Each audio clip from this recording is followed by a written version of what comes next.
Welcome. Thank you guys for being here. And Carol, I'm going to actually let you start things off and then introduce the panelists.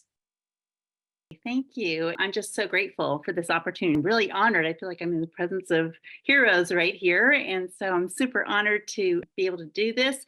I consider this more of a roundtable. I don't think the things I have to share are any more important than the things that the panelists have to share. So I'm just kind of one of the panel in a sense.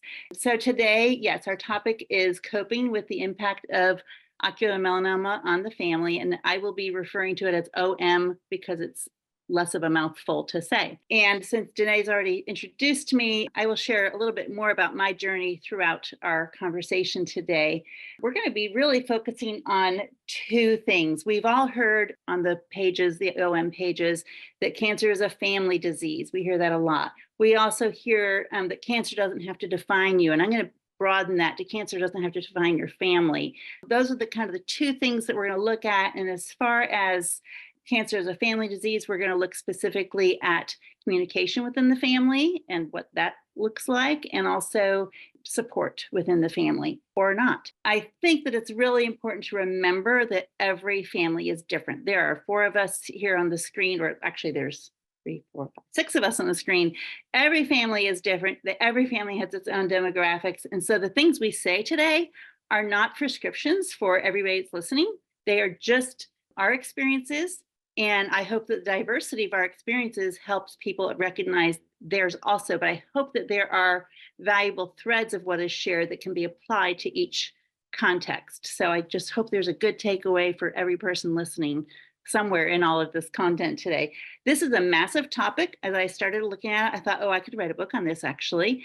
But we will not cover everything that I have already prepared to discuss. But we'll get as far as we can.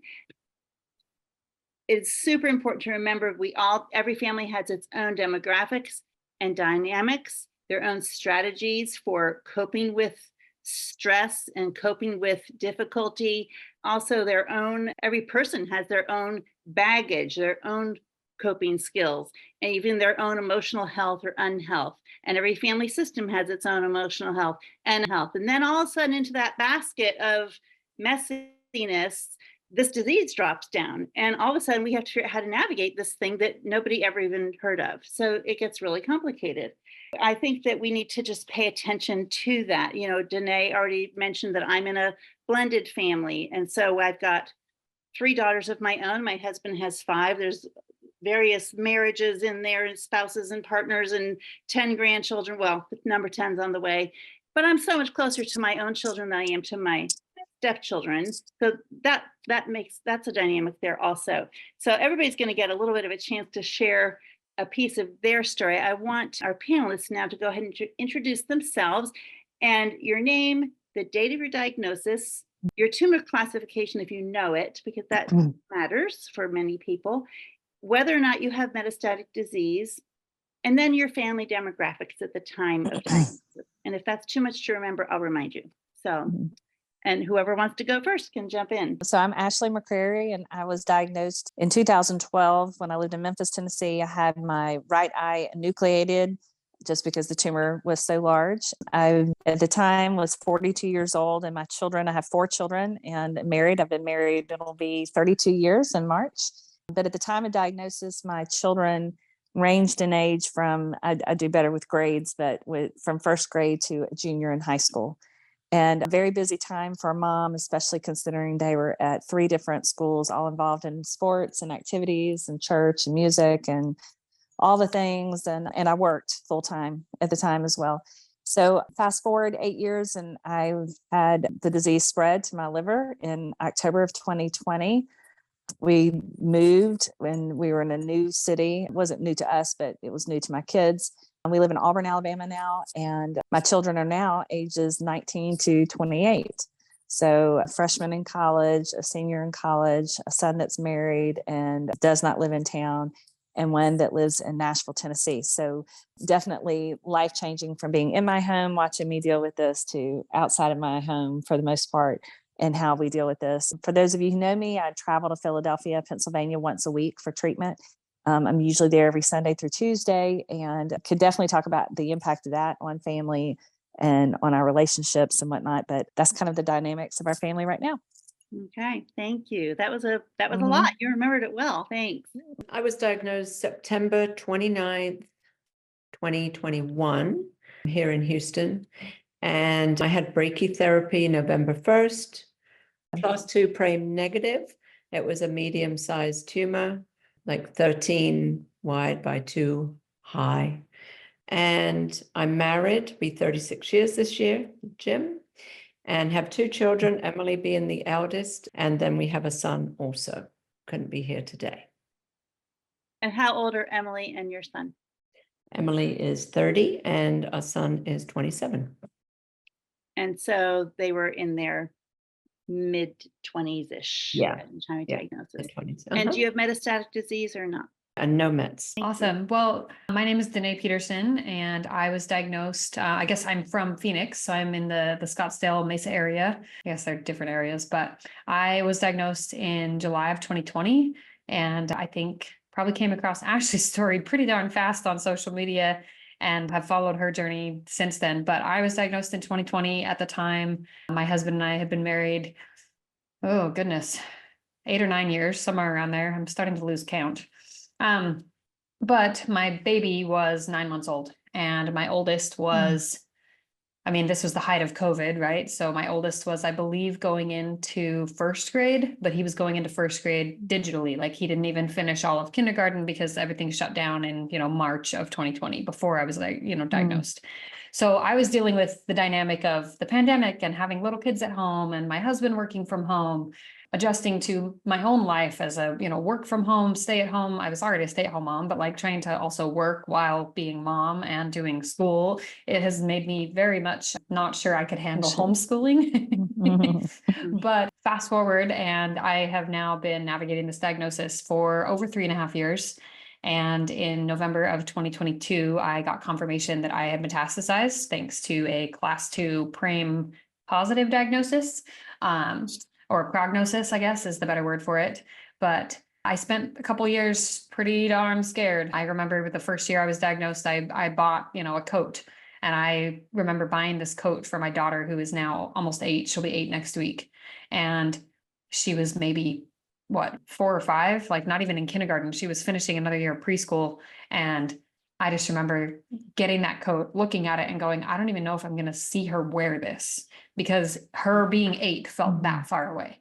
And, now, my oldest is 10 and he is quite the smart child, and also has many things to say that maybe are not the smartest things to say, but I value his opinion. And I hope that he knows that. And I have an almost 8-year-old and my baby is now 4. And so, we've had kind of the children growing up within this diagnosis and within the stress that it brings to our family. And my husband and I have now been happily married for, oh goodness, almost 13 years. And I will say, in my story, my children were all adults over 20 at the time of my diagnosis. And also my husband's kids were all adults. Actually, my diagnosis was 2.5 weeks before my daughter's wedding. So that was like having a bomb drop. And I think it's really important to pay attention that for all of us, we're just clipping along at life, doing all the things, and maybe more than we should have been anyway.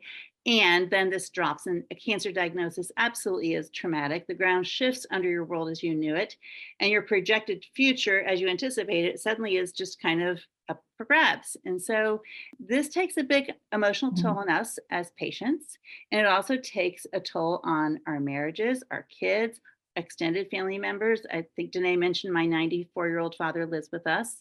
So he was not that old, but he was 80, he was late 80s at the time. And it also takes a toll on the way our system functions. So for each of you panelists, how have you experienced as a family disease in your situation? Like, what was the impact at the time of diagnosis? And has that impact changed over time? Have things settled down, or have they gotten heightened because of metastatic disease? Or, just kind of fill us in on that briefly. So I'm going to tell you, there's some raw stuff and probably in my situation, because my kids were, at least 2 of them were younger when I was first diagnosed. And we had just had a friend of ours pass away from pancreatic cancer that was in high school. And my children had all gone to that funeral a week before I was diagnosed. We were all together witnessing this. And so we had talked about cancer, and we had talked about death. We had talked about heaven. We had talked about all kinds of things, because they were kind of facing for the first time someone that was their age that passed away. And so when my diagnosis came along, all of that was really raw, even with my youngest, who was 7 at the time. And I can remember my husband and I, sitting in the car after the diagnosis came, being told that I would have to have my eye enucleated.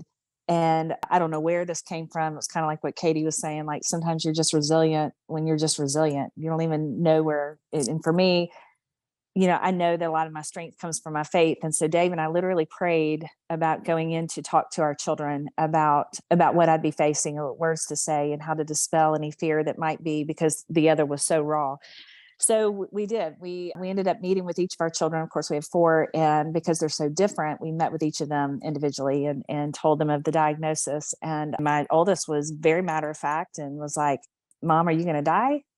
And I was like, "Well, we're all going to die one day." And I said, "But this is one of those things that we don't know." And I knew nothing about ocular melanoma. This was literally the day I was diagnosed. And so we have got a lot to learn, but we will always be honest with you, is what I said. I said, "We'll always be honest with you and be part of it." And then he was like, "Well, if you're not going to die, I'm good." And he was out the door and went and played basketball. And then my second son, who is very detailed, he wanted to know, he had questions. He wanted to know answers. He was a junior in high school. He was very tender and clingy. And yeah, he just wanted to be around me.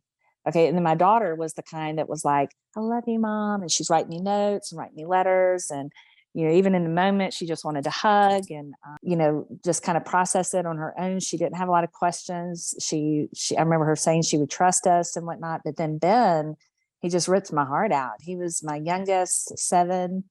It'll make me cry. Mhm. Okay. Because he just asked. He said, "If you die like Trey died, will you be like an angel that you can still see me?" Mm. Well, and then just to fast forward, just so you know, we were able to kind of deal with all that. And Dave and I knew that, just again, collectively, I just said, we're just gonna live by faith through this, and learn as much as we can, and not take anything for granted. We began doing special things with our family and whatnot, which I'm sure we'll get back to. But then fast forward to being diagnosed metastatically. And again, for one, my sisters and I are very close. My parents are close, but coming back in to have to tell our children that this has come back. One of the things that we all will say is kind of a hard thing is we look fine. I look fine. I look healthy. I have my hair. And so I say that to say that I can remember coming to them and them looking at me thinking, "Well, you don't look sick." And, at this point, my children were, again, older, and some in college, some out of college. But anyway, having to come to them in 2020 and say, "This has come back." And the hard part for us, those of you who know my story know that I was surrounded by people, and there was a lot of media attention on these women who had metastatic disease that went to Auburn. And we had done a lot of news media. And 2 of those women had passed away prior to, at least 9 months prior to my diagnosis. So again, my children know the reality. Like, they knew probably too much they knew the statistics. And Caroline even sang one of the funerals. And so I think there was another sense of, okay, we thought you were, you're 8 years out. So we thought you were fine, and you're not. And so again, as adults, they all dealt with it differently. Once again, the oldest kind of not really denial, but like, "Hey, we're not going to talk about it. You're going to be fine." Very optimistic. Jackson, again, asking every question of the book. He's just like my husband. Caroline, once again, it's so funny how just even as adults, they were this way, but very tenderhearted, very sweet, very much so. "I want to be there for you. What do you need from me? What can I do to help around the house?" And then, this was again 2020, like Danae was saying, and we're dealing with school and distractions and whatnot. It wasn't that he wasn't caring, but he also thankfully had the distractions of all that was going on in his world. And we just kind of talked about it and made a plan. And I think that was one of the things that helped us, is that Dave and I are very calm people anyway. I'm extremely optimistic and positive, and And again, honest. And because we had been honest and transparent with our kids the whole time, I think there was a sense of trust there, knowing that in the moment, we did not know what was going to happen. So in the moment, it was like, we have the grace for right now. We have grace for this conversation right now. We have grace for the decisions that are going to be made. We're going to prayerfully go into it, and even just showing our kids how to live through difficulty and how we respond. And is it going to be in fear, or is it going to be in faith? And for us, it was in faith. We prayed together as a family, and then moved forward. So that's kind of how we dealt with the whole finding out, sharing it with our kids, and just being honest in the moment. I know we'll get back to this, but each one of them deals with it differently now, because I've had several, up and down. But if anything, it's made us more intentional, definitely more intentional as a family in terms of spending time one-on-one and making sure, excuse me, that nothing is left unsaid, nothing's left unforgiven, nothing is left, that I don't want to have any regrets, and they don't want any regrets. And so that's kind of how we approach our relationship now. Thank you. And you touched on things that actually lead right into the next where we're going. So I'm not going to expect that everybody's going to answer every question. I think that you touched on this really important piece, and we have to look at, there's two slides. One is the grief cycle, that's slide 1.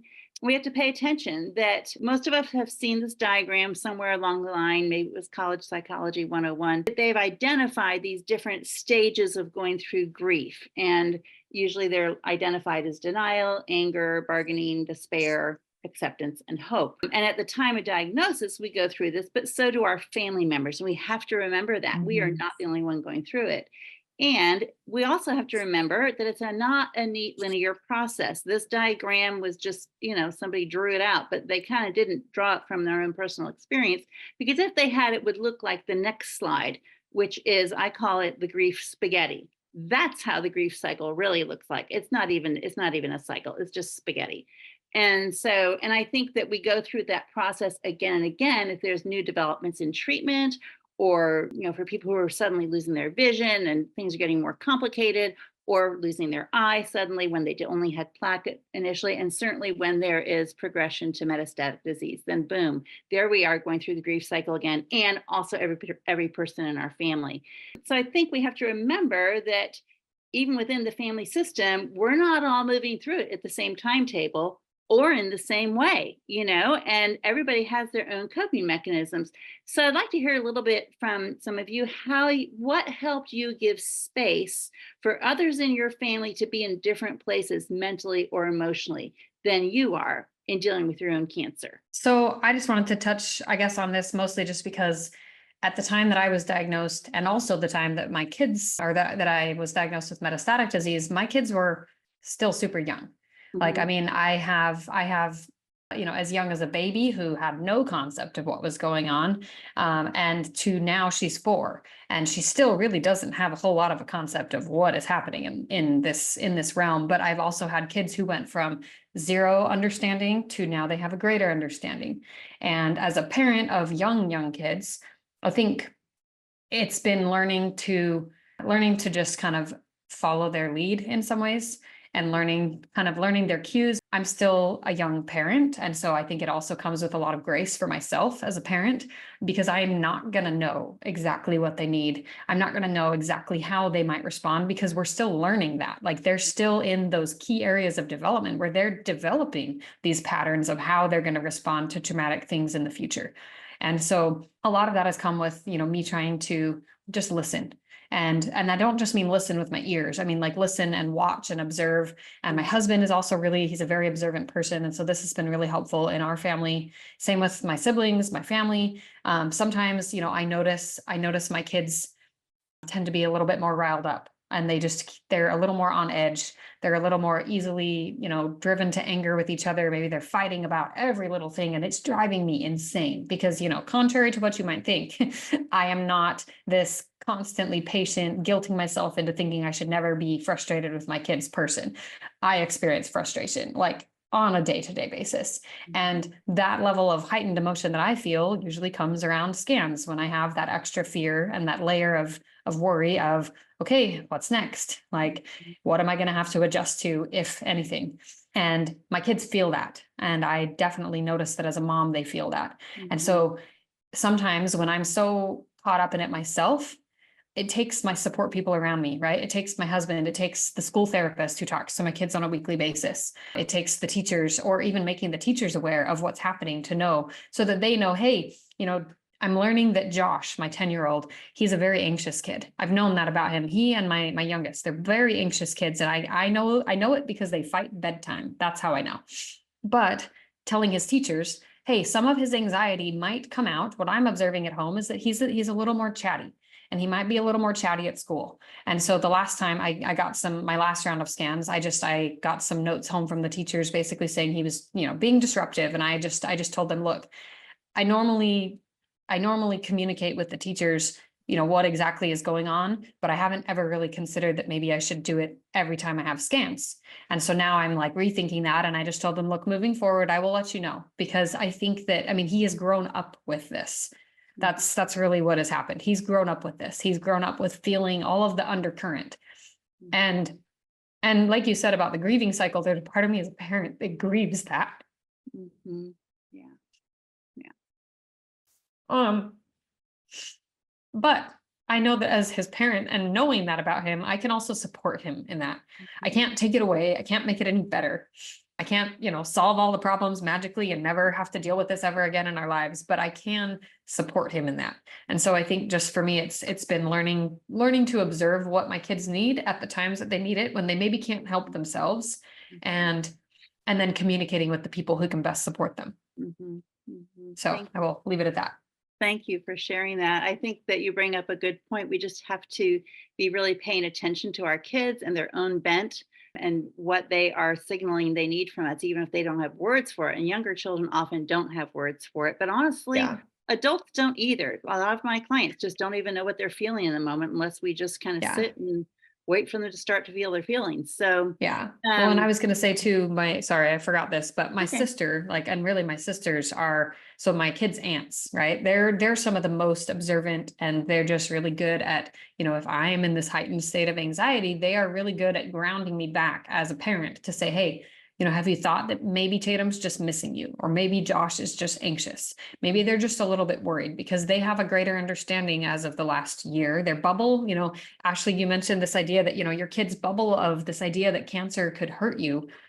It hadn't really popped for my kids until I was diagnosed with metastatic disease. We hadn't ever had an experience with death that was associated with cancer. We had lost my grandma, but that was it. And they were little. They didn't really grasp that then. So I think just recognizing kind of the shift in that dynamic too has been important for us this last year. Thank you. I mentioned to Heather earlier before our session started that this morning I woke up to an article on my BBC News page, which is my home news page, about this woman who has ocular melanoma. It's one of their top stories in today's news. And she's a 31-year-old OM patient, and she found out a year after her diagnosis that she now has metastatic disease. And so in the article was like how she learned to think about life differently. And there's this quote she had, I copied it. It says, "You do need to have realistic expectations of people. Just because I may be comfortable talking about it doesn't mean my partner or mom or dad are comfortable talking about it," she said. "You have to adapt to other people because they're grieving for all the life they thought I was going to have, as well as knowing they will have to eventually grieve for me not being here. It's very complex." And dang, we didn't get a script for how to walk through this, did we? Our kids didn't come with scripts like to begin with. And then all of a sudden there's this, right? But so much of life, our job as parents is really to teach our children how to live and how to live well. And part of living is also embracing difficult, hard, sometimes catastrophic things that come along, and how to navigate those things. And so, that's such an important thing to keep in mind, that big picture. Okay, this is part of my job now. Now we're going to talk about how to deal with these big kinds of things. And Danae and actually have had to have those conversations with their kids as they have dealt with Mets. But I loved it that she says you have to adapt to other people. And sometimes as a patient, you can get really self-centered and think it's just about me and my disease and da da da da. And I want everybody to get it and understand. And actually, it's not just about me. It's about everybody that is around me also. And together we are moving through this and coping with it. And I hope we'll hear a little bit from Emily and Jim down the road too, because you have a voice in this. You know, you can speak to how it is not being the patient, but being around it. We're going to move forward into a section about the issue of communicating with your family. And I did not do a slide of this, so I drew a picture instead.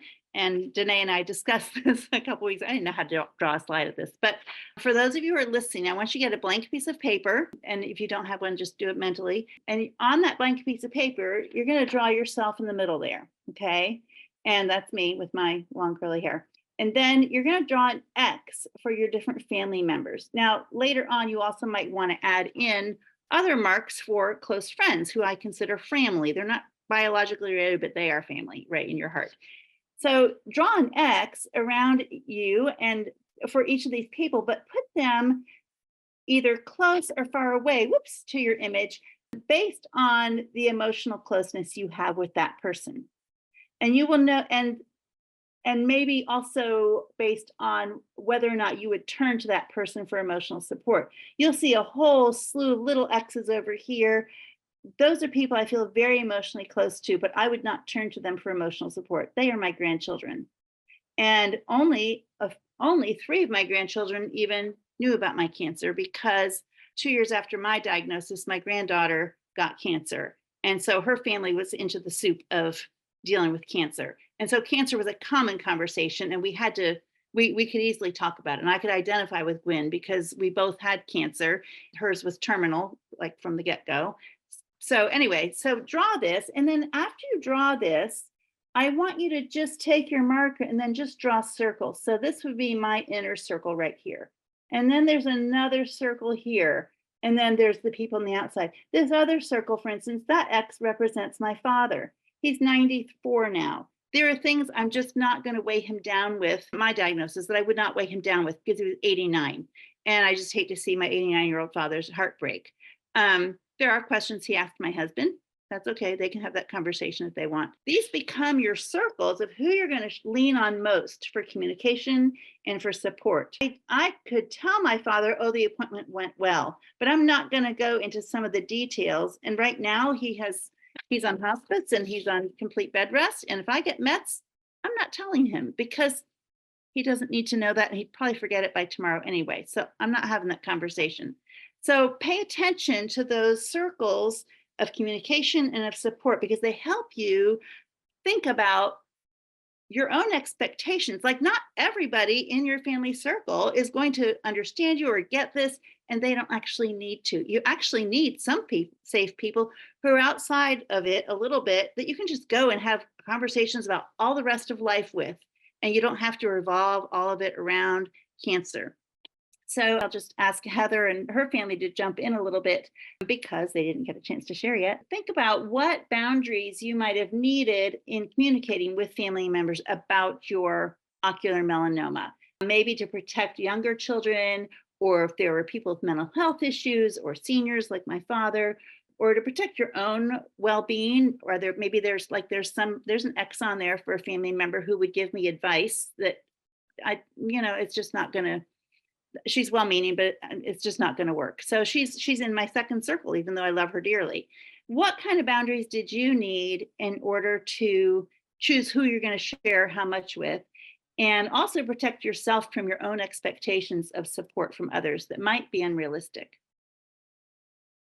I mean, I think with 2 children being adults and, living close by and being understanding, it was very easy to share. And, we told them immediately, like all of us, the word's not naive, but you go into it just thinking it's this little cancer, and it turns into this complex long thing, which we didn't know at the time. So it just, grows a little. And then the rest of our family, of course, not all of our friends, but many of them live in different states or countries.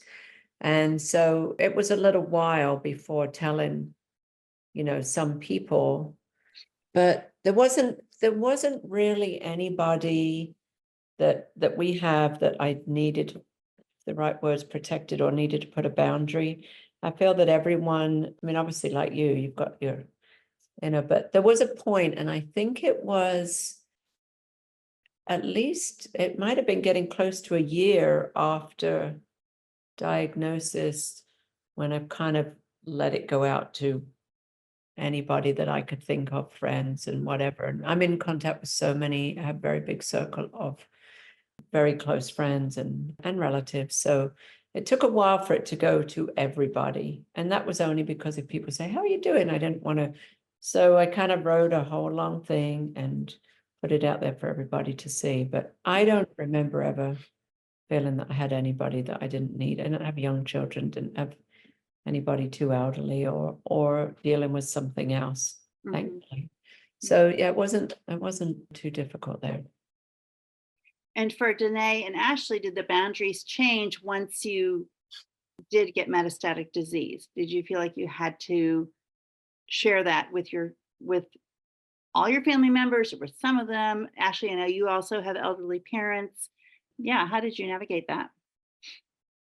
So I guess I would say initially diagnosis, primary diagnosis, my kids didn't really know fully, they didn't really know what was going on. And my family members, I was pretty open with, anyone who was really an adult in my life. But I even had, at the time that I was diagnosed, I had a freshman in high school brother and a junior in high school sister. So like there was even a layer of wanting to protect them, on some level from some of the weight of this, not necessarily from all the information, but just from some of the emotional weight that came with it. And that has, shifted over time. The older they've gotten, these siblings of mine, I am pretty proud of my relationship with my siblings, but I can also recognize that my sisters and my mom are probably the people that I'm the most vulnerable with. And my brothers and my dad, I may communicate with them, I may be honest with them, but I don't feel maybe the same sense, that net of emotional safety that I feel with my sisters and my mom. And, but, again, my high school sister, I wouldn't have put quite as much on her then as I maybe would now, or because she wasn't in a place that I felt comfortable trying to ask her to carry that with me in that way.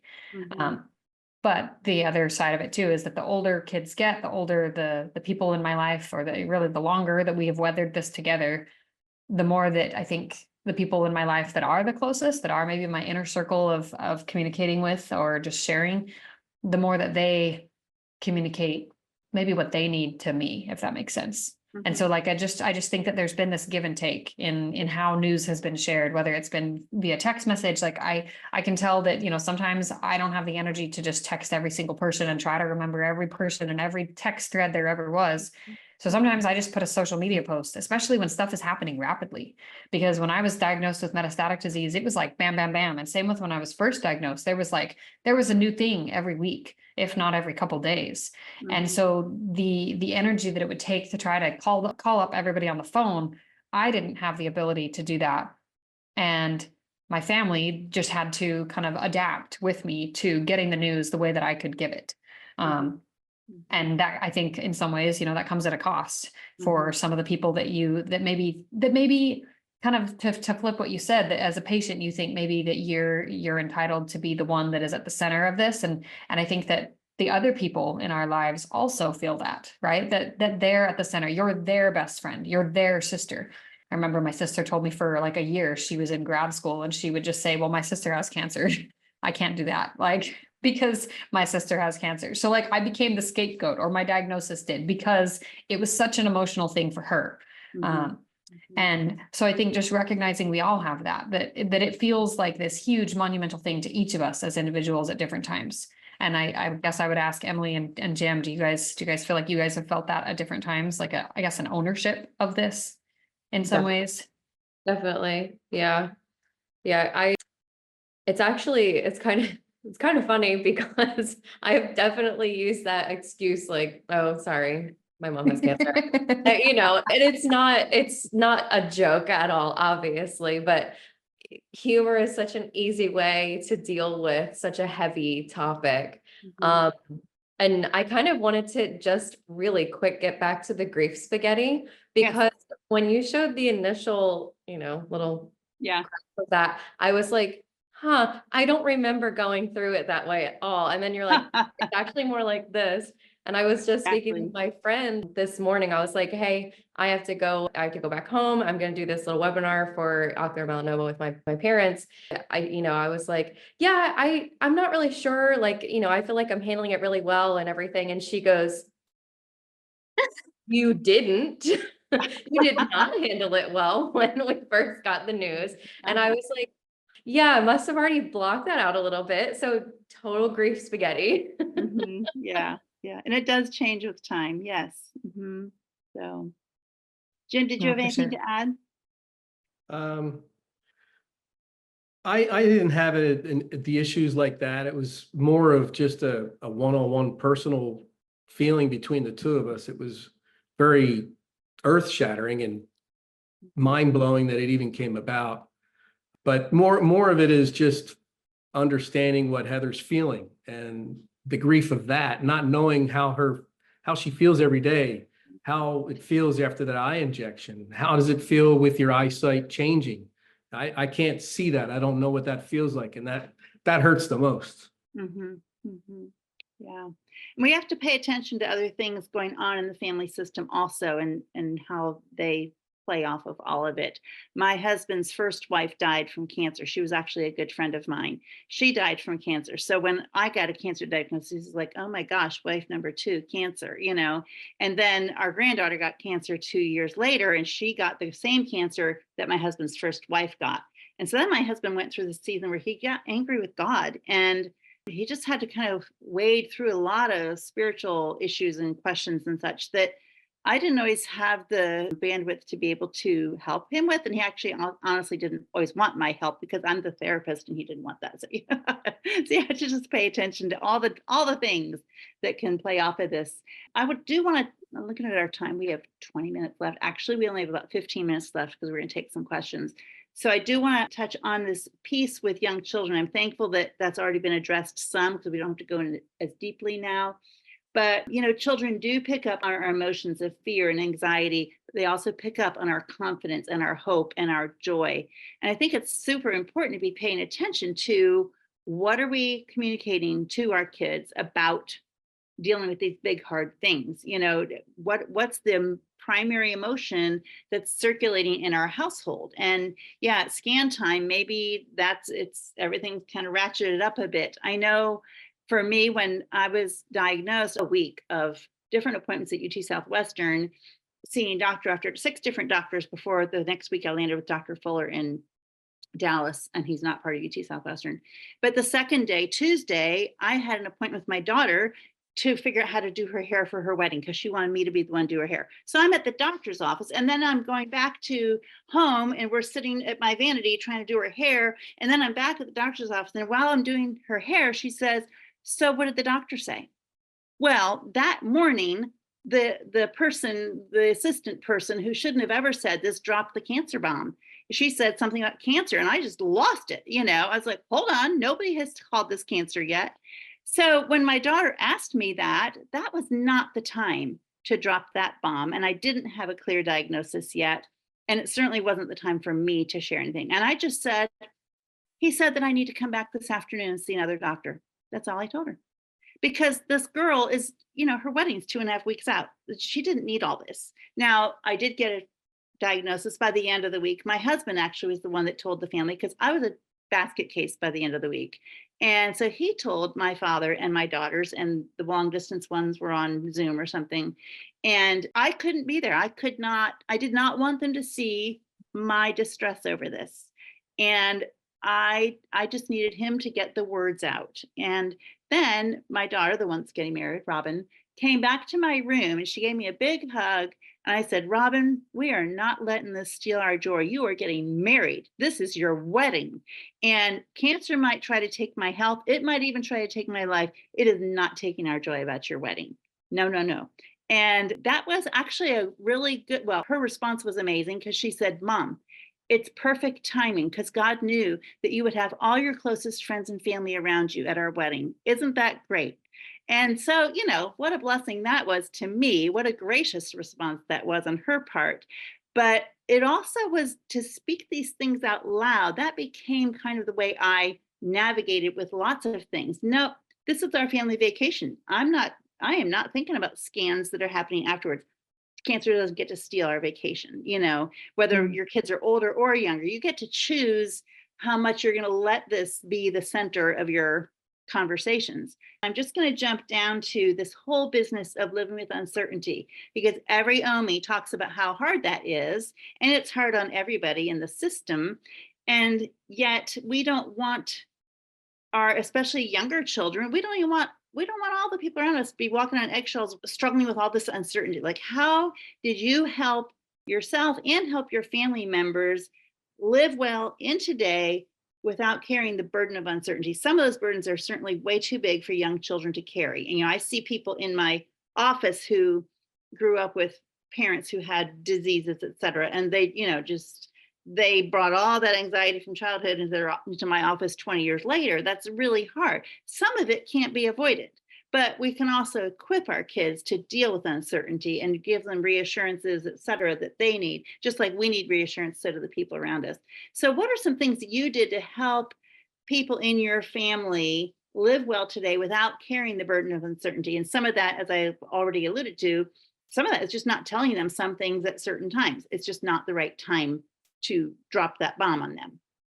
One of the things that it kind of ties in exactly to what Carol's talking about, especially when you do, regardless of the age of your children and even your spouse, is everybody's got their own stuff going on, their own crap, just not to use a more harsh word.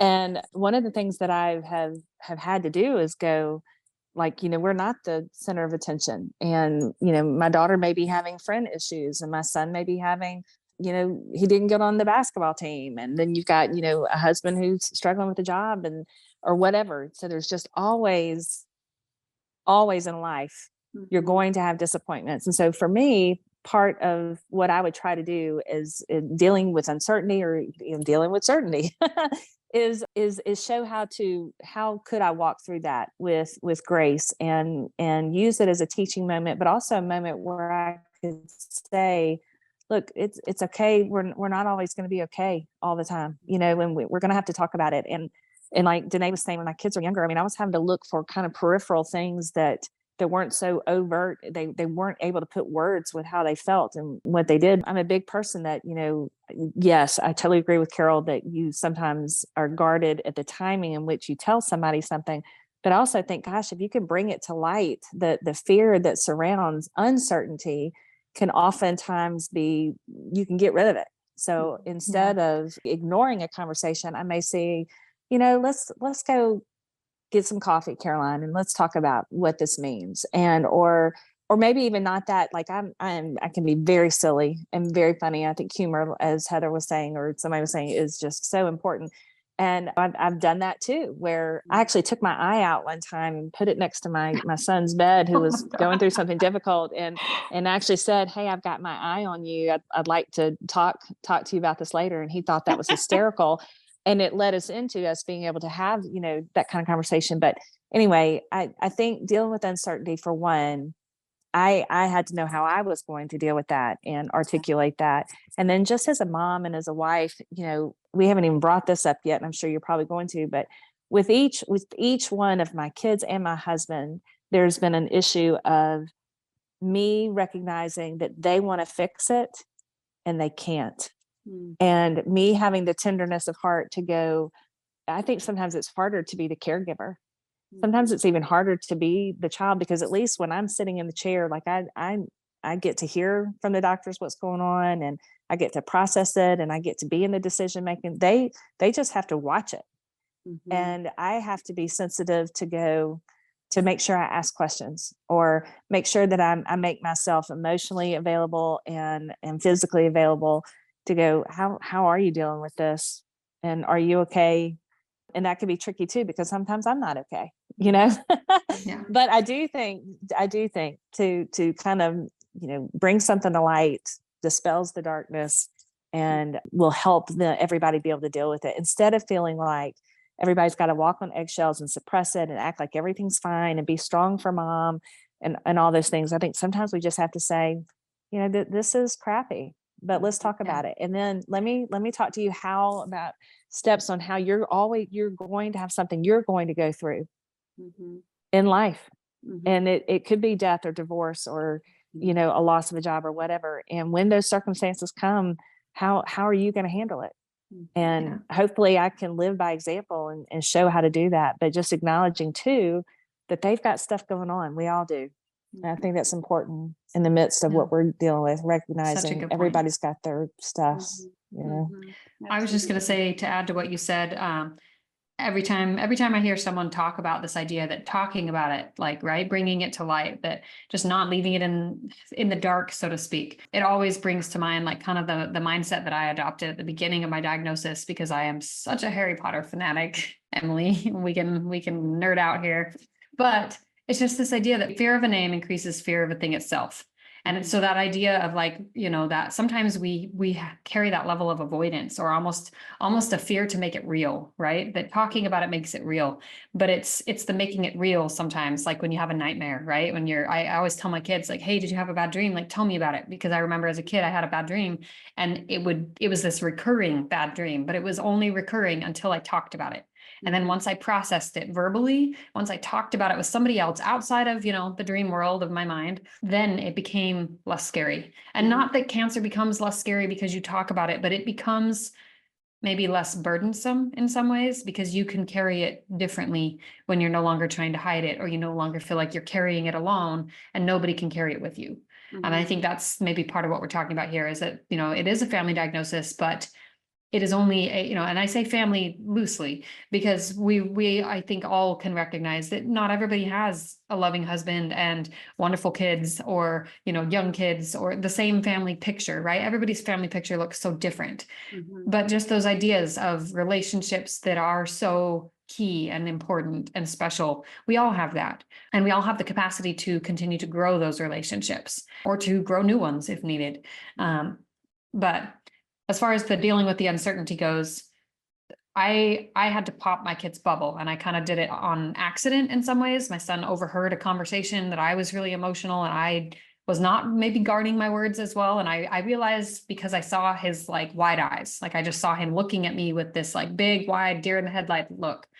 And I had been pretty blunt in some of the things I had been talking to maybe my mom or my sister. And I had this realization that day that like, I think he heard me. Like, I think that, you know, whether or not he fully understood it, I think he heard me, even though I thought he was zoned out on the computer or playing with his sisters or whatever. And so I made the decision after talking to a few other adult children who had parents with a cancer diagnosis, whether their parents survived or not. And their advice to me was just this idea that, you know, it helped to know, maybe not every detail, but just to at least know what was going on and maybe the severity and the weight of it on some level. So that I didn't keep thinking it was my fault that my mom was upset, because that's what kids do, right? Kids tend to internalize things in such a way that it becomes something that their internal belief system starts to program them to say, this is my fault. I did this. My mom is upset at me. My mom is mad at me, and it's my fault. And so I just remember having a conversation, and it was more of an asking questions, right? Like the way that I've handled, you know, Santa Claus and the Tooth Fairy, like just this idea that, you know, well, what do you think? And what did you hear? And just trying to just probe for those answers so that I could understand just how much he was understanding. So I didn't want to over explain, right? Because he was still young. He was 9, barely. And so popping that bubble though came a little bit at a cost. And it came in this moment where, you know, they were just brushing teeth and I just asked them, you know, can you just tell me, like, Josh, do you have questions? And Tatum was listening. And I just said, you know, it's okay for Tatum to be here. Like, I need her to talk to me about this too, because I want to know what you guys are worried about. I want to be able to communicate with you. But at the end of this really hard conversation and, you know, just moments of lots of tears and tears from me and tears from her and tears, maybe not tears from Josh, but I could tell that he was taking on that big brother role. Right. And he just told me at one point, he said, Mom, I think we should not talk about this anymore, because my daughter was so sad. And I could just, sorry, I'm not trying to cry, you guys, I promise. You guys just bring it out. But I just remember she just said, "Mom, are you going to die?" That was why that was so familiar when you said that, Ashley, because I heard those exact same words from my 6-year-old. And I, my logic brain wanted to say, well, yes, one day. But what I ended up, what I ended up telling her to help them cope with the uncertainty was just this idea that, you know what, like to try to instill confidence, right? That confidence that maybe I didn't fully believe in yet, because I didn't know if I was even going to be here today, like a year from now, a year from that point. But I just had to tell her, mommy's doctors are doing everything they can to make sure that I'm healthy. The cancer that was in my body is gone, because at the time we had had an ablation. And so literally there was no cancer in my body. And the reason I was having this conversation was because I was about to have my eye removed like 2 days later. And so it was just bam, bam, bam, right after another. And it had been 6 months of this with these guys. And I just knew that I could just sense that this was the time that we needed to talk about it. And maybe not talk about everything, not talk about all of the heaviness, but we needed to talk about it. And I just ended the conversation with the mantra that I had adopted. And it was just that mommy's here today. And I promise I'm going to be here tomorrow, like most likely, but I promise I'm to be here tomorrow. Like I'll be here when you wake up. And I like just told them like, and I believe those tomorrows will add up. Mhm. And really just kind of like giving them that layer of assurance that even if I maybe didn't fully believe it at the time and wasn't really sure exactly what the future could hold, that I could try to give them that shred of certainty and just something to hold on to. And really we say certainty, but really it's more just that hope and that faith in the future. And just to share that I did have that I believed in that kind of slim piece of hope, even if, and that I would, try to magnify it as much as I could and exaggerate it, because it didn't necessarily have to be small to them.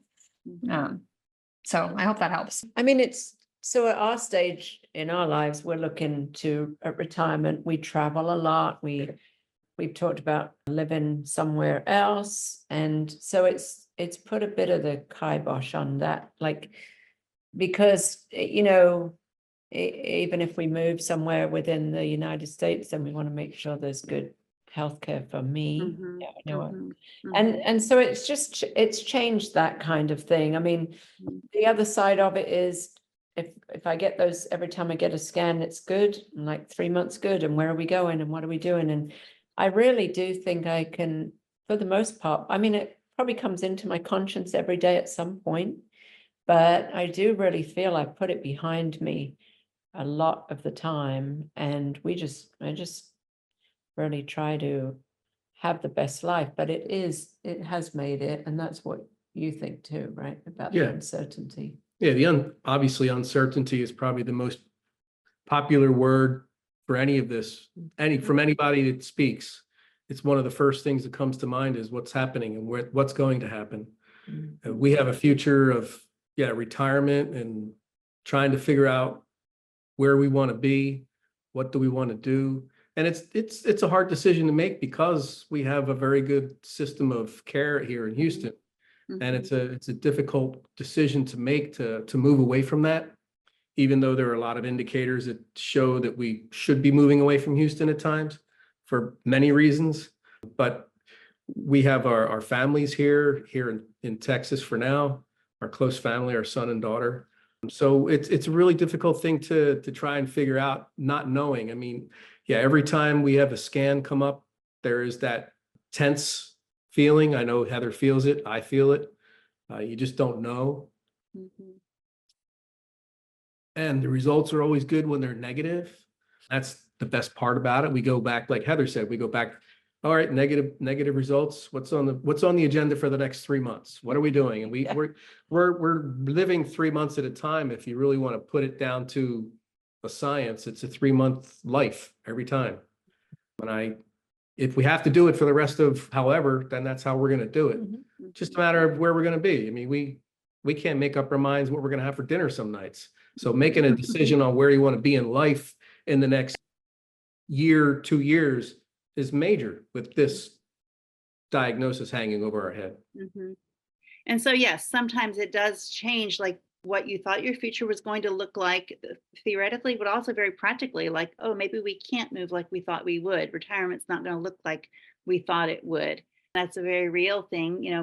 A lot of people are diagnosed with this around age 60. And so suddenly they're facing retirement years and might not happen the way they thought it would.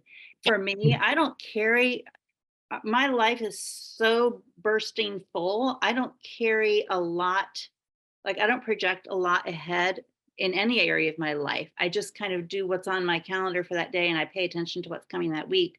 So I don't even tell my kids when my scans are until it's like, oh, that week or maybe the day before or the day of. It's like, oh, by the way, I'm having scans because that's what's popped up. And then I reassure them that I'll let them know how it turns out. But I think that that's actually been good for them because if I told them the beginning of January, I have scans the end of January, they might spend the month of January thinking about that. And why bother? Like that's wasting their emotional energy. They don't need to know that. So I've kind of had a mindset of telling my kids what they need to know, when they need to know it, and that I don't know what I don't know until I do know it. So even if I have scans, I don't sit there biting my fingernails until I see my doctor a week later. I just keep going. And I figure if there's something she needs to tell me right away, she'll tell me right away. And usually if I don't hear from her, that's actually a good sign. So that's just kind of how I cope with stuff. I live life close to the margins in my day-to-day life. So I just don't have lots of spare emotional energy to deal with all this. But some of you have touched on some really important things about antidotes to stress and anxiety and fear and uncertainty. And honestly, everybody lives with uncertainty. We make lots of assumptions. We assume when we get on that plane, we're going to get off in one piece and then we're going to get off at the right destination. We assume when we drive to work that we'll come home that night. We all live with lots of assumptions that are actually embedded in a lot of uncertainty. We just don't pay attention to it. So honestly, when we are giving our kids these life skills about living with uncertainty, we're, for the younger ones, we're preparing them to live with the uncertainty about where they're going to get accepted to college or what they're going to major in or who they're going to end up marrying if they marry, things like that. It's just a basic life skills, learning how to live with uncertainty, the unknown. So, but as we talk, as I do want to try to wrap this up, think about some of the antidotes to stress and anxiety and fear that have been helpful. Like I think Ashley mentioned humor. I mentioned focusing on what I do know instead of on what is uncertain. Danae mentioned she has mantras. I have a mantra, stay in today. I have to stay in today because today's big enough. What other antidotes do you have to dealing with stress, anxiety, fear that are helpful, not just to you, but to your family? I loved what Jim said. I know, like you said, we're living life in this in between the scans, and I can totally relate to that.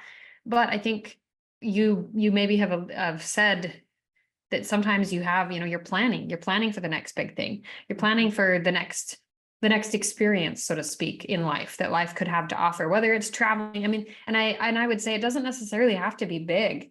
Like sometimes the most fun is to plan like a trip or to plan something that you get to look forward to, right? But I think finding ways that we can look forward to the little things or to just the simpler things also is helpful. I don't know. I love decorating. So like when I get to redecorate something or when I get to redo something at my house that I've been wanting to kind of restructure, restyle, that to me is in some ways therapeutic, and it's helpful to kind of bring my mind out of a heightened stress point. I know after my last set of scans, I decided to have an entire Harry Potter birthday, and I spent months like making a bunch of stuff for this party, like decorations. But it was like done almost, not even almost, it was intentional. Like it was very much, it has become this intentional pattern that whether or not the results of the scans or the results of the doctor's appointment go up or down, that I still plan to live after, and that I plan to live through it and with it, whatever it is. And I like that word intentional has come up several times. I know for us, I told my kids early on, like right away, time is my love language, and I want time with them more than anything else. It doesn't have to be a big fancy trip, although that would be fun. It can just be a weekend together at their home or whatever, but time, I'm logging time. I did that with my granddaughter also when she had cancer. I know that creative outlets, like Danae mentioned, creative outlets get all the good endorphins going. We actually really need to do creative things, and it might be not feel terribly creative, but sticking flowers into a pot and kind of that's a creative outlet, or planting something and watching it grow, or redecorating, or crocheting, or whatever whatever creative things that you can engage in, that gets really good endorphins going in your system. And your kids see you finding joy. I tell my clients, make a list of 4 or 5 life-giving things and do one of them every day. No matter, and my clients come to me in trauma, severe trauma. And this is one of their disciplines, to just keep them out of depression, keep them out of getting stuck, and to connect with things that are meaningful to them and give them joy. And I think as we choose those things, it doesn't mean, oh, we're just into toxic positivity. No, we're just kind of balancing the scales a little bit, because this side of the scale is kind of heavy. So I'm just going to add some joy over here and do those things that are life-giving. So I really encourage people to find the things that give them joy. And some of my clients will say, I have no idea. I'm just busy taking care of my family. I'm like, well, go find it. Come back with your list. So, and I encourage them like 45 minutes a day. And if one of the things on the list isn't working, move on to the next thing. And, not every day you can do that, but if you can do it, 3 out of 7 or 4 out of 7 days, that's good. Yeah. Does anybody, like, if you could say one sentence of the takeaway you would want for families as they're coping with, what's one, if you could distill one takeaway for families that are listening, what's the one takeaway? And I hope that I'll hear from Emily and Jim also on this one. It's worth just one sentence. Give yourself some time to think about that. The same as yours. It's time. Time is the most precious. It always was. And now it's more so. I've always said time. I always like time when try to do, so mine is time. It doesn't have to be can just be coming over, but it's time with the people that are most dear to me. That's Time is my love language as well. It's quality time. And so it goes both ways here. And I adore my mother and my father. And so spending time with them is always a joy, but it's just extra special, because like you said, we're logging it. And I would say, I'm probably not the best listener, but I have been trying very hard to listen and be as supportive in that way as I can for my mom too. So To be able to give over to the humility and the humbleness of just being human, you give away your self-centeredness to somebody else, and somebody else that needs that care, needs those thoughts. Because sometimes, right now, Heather does not have metastasis. It's a single diagnosis that was addressed through the brachytherapy, but we have the scans and we have that constant concern, and to be able to take a step back and put myself in her position more, that's something that I think everybody out there that's on the outside, not a patient, as a family member or a spouse or a child, to give into that thought, make sure you're thinking that, because sometimes you lose track of it. I mean, we have a lot going on in our lives every day. That's something I'd rather share with everybody. I think for me, it's definitely not taking things for granted. And I know that's so cliche, don't take anything for granted and whatnot, but to live in the moment, I have to live in the moment, because like y'all, sometimes I will admit that there have been times I've really struggled about making long-term, plans or whatever. And then I have to stop and say, okay, we need to, wherever your feet are planted, we're going to live in that moment and do it. But then I also don't want life to get away from me. And with the busyness of life, if you're not intentional, and that word keeps coming up, I definitely think the silver lining to this is when you do have to kind of face your own mortality or whatever, is you don't put off till tomorrow something you can do today, but you have to be intentional to make it happen today. And I've enjoyed watching some very intentional things happen in all of y'all's lives as I've gotten to know each one of you. But like Janae did something really special this past year, I think a year and a half ago, renewing her vows with her children there. Or we did take a special trip with our family to do something extremely intentional, especially with my kids being older. Me having not just my friends go to Philadelphia with me, but one-on-one time with my children, with my husband. Again, not leaving anything left unsaid. I'm a note writer. I like to make sure that I acknowledge things, that I see them and I hear my kids, my husband, in ways that, we just live in the moment. I definitely think that's important. not to wallow in this. And it is very easy to get into that mindset too, because I can do this going, okay, I don't have scans now for 9 more weeks. So we've got 9 weeks of whatever, but we're not guaranteed tomorrow.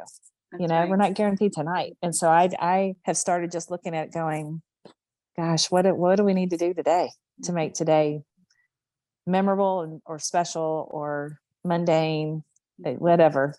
What do we need to do Yeah. today? And I think you I bring love up that. such a good point. You started out talking about gratitude, and Mhm. gratitude is a great antidote to depression. Gratitude, they say that cancer patients who practice humor and gratitude actually have better outcomes, studies show. So Mhm. those are things to pay attention to. I'm going to close with this quote from this British woman who it's at the end of her article, and they're asking her how she wants to be remembered. She said, I want to remind people to stop and pause, put the phone down, and take the time with the people around you. I feel like we're always striving for more, a bigger home, a bigger car, a bigger this and a bigger that, but we forget to see what we actually have in front of us. I want to be a reminder of what we have. And so just learning to treasure Sweet. what we have been given. In the Psalms, it says, teach us to number our days that we may gain a heart of wisdom. And if we can gain wisdom through this journey by being mindful of our own mortality, we get to pass that on to our families. And we get to, we're downloading to our families all the time what the priorities are, what matters, how to live, all of that. And so we have been given a unique opportunity to download really important things about really big things for our families that some kids don't ever have to grapple with until they are adults our ages. So yeah, that's kind of how I wanted to end that. Danae, did you have anything you wanted to add?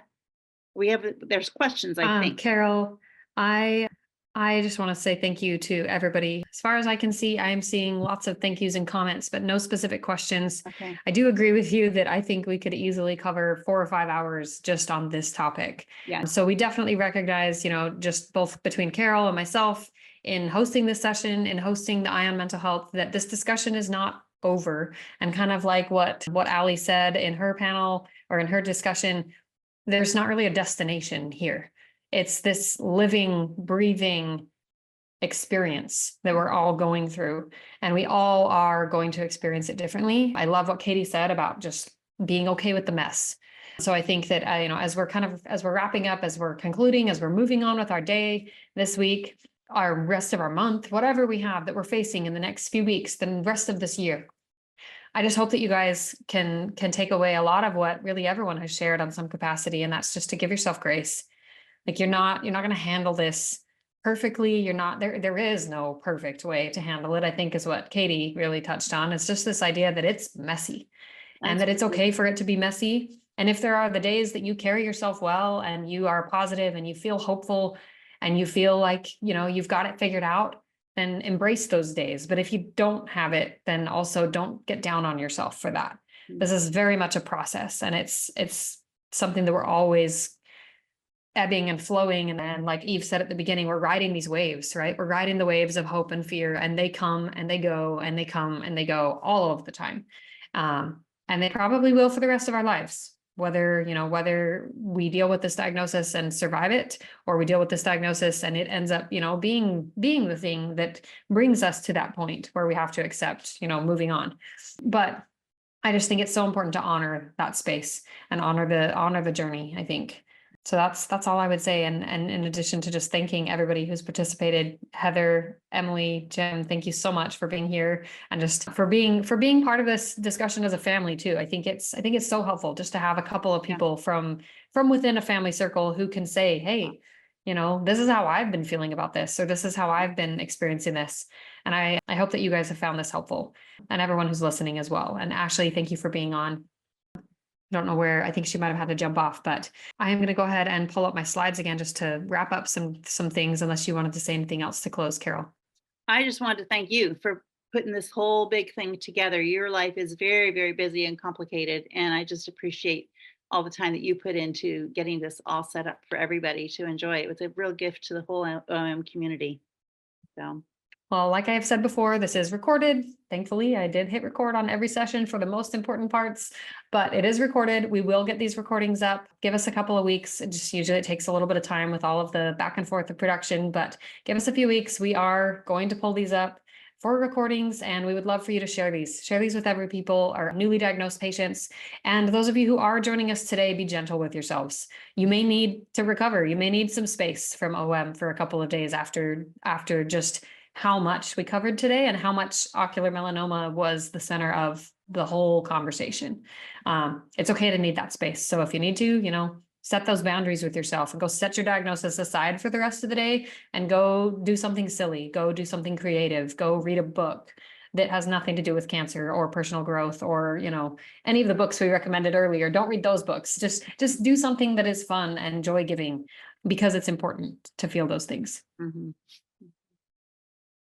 Anyway, all right. Well, I'm going to go ahead and dismiss our panelists, and I will pull up our screen just so that I can share just a special thanks again to our sponsors. We are so incredibly fortunate to have sponsors who are backing events like this. And so, those of you who are joining us or who are listening, please, just recognize that we can't do this without sponsors. We are entirely, funded by sponsors, and these kinds of events are put on because of these sponsors. So we are so thankful for Castle Biosciences to continuing their sponsorship, and every year that they sponsor us. We're thankful for Immunocore and IDEA Biosciences, Aura Biosciences, Trisalis Life Sciences, and Delcath Systems. You can see posts from us and various different things that we share news from them. We do try to keep you as up to date as possible from these bio companies as they have updates on trials and research to share. Subscribe to YouTube if you would prefer to listen there, but we would love to have you follow along so that you get all of the up-to-date news on the slides or on the podcast episodes. And just a final call, if you have not yet joined the Insight Registry and you're new to your diagnosis, put this on your radar. Check out your new patient packet. And if you are, coming across this as a newly diagnosed patient or just as a seasoned patient and you haven't ever joined the registry, consider joining the registry to provide your story to research. We are coming up on, I believe, our 4th year with the registry. We're coming up on our 4-year anniversary. I could be wrong on the date, but basically we get to a certain point and this data becomes usable. And data is only usable if it's actually updated. So those of you who are part of the registry, those of you who have joined it in the past, make sure you're filling out your surveys, you're continuing to answer the questions and just be in the know. You don't have to spend all day every day in it, but consider maybe setting a goal of 30 minutes a month where you just really sit down, you answer a few questions, and you just update where you are in your medical journey with ocular melanoma. So stay tuned and we will see you next time. Have a good day, guys.